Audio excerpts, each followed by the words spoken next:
Well, it is that time of the year to share ghost stories with friends and family, and this includes tales of neighborhood homes experiencing paranormal activity. Maybe. Oh, very spooky. Renelia DuBose, she's the associate professor at Western Michigan University Cooley Law School, joining us live to talk about selling a home with potential paranormal activity.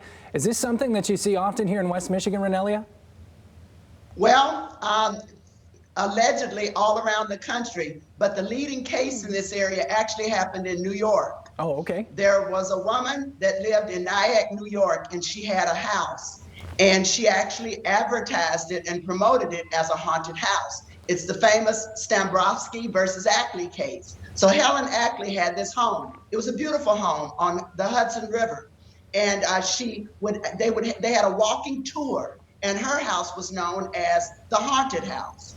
And so she put her house up for sale. This was in 1989, so this wasn't way back in the 20s. She put her house up for sale in late 1989.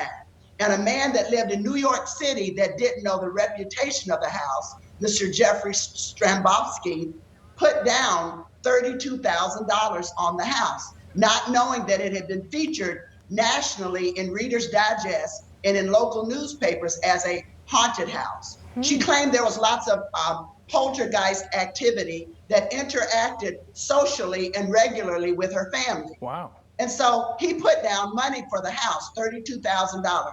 Beautiful home, $650,000 house. It was a mansion. And between the time he put his money down and the time it was for the closing, he found out that the house had been advertised locally and nationally as a haunted house. And so he wanted his money back, and she didn't want to give him his money back. So he just didn't go to the closing. And then he sued her, and it went all the way to the Supreme Court in New York, and he got most of his money back. So that's the famous haunted house case. Now, when we think about local areas, what do you need to tell people? Well, obviously you need to tell them if something has happened at the house that would diminish the value. So if you're buying a house for $200,000, $300,000, and the house is haunted, nobody's going to want to buy it.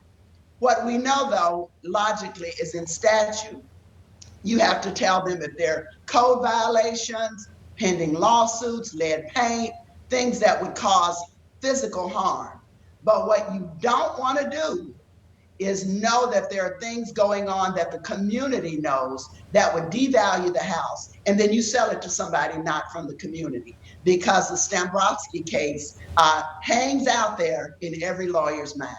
Wow, Professor, thank you so much. It's so interesting to learn about. If people want to learn more, especially from you, how can they do that? Well, you can go to the Cooley website and find me there, Renelia DuBose, and my email will pop up on our webpage. All right, Renelia, thank you so much. Happy Halloween to you. Happy Halloween and be safe. Yes, ma'am. Thank you. Pretty spooky. Yeah, it certainly is.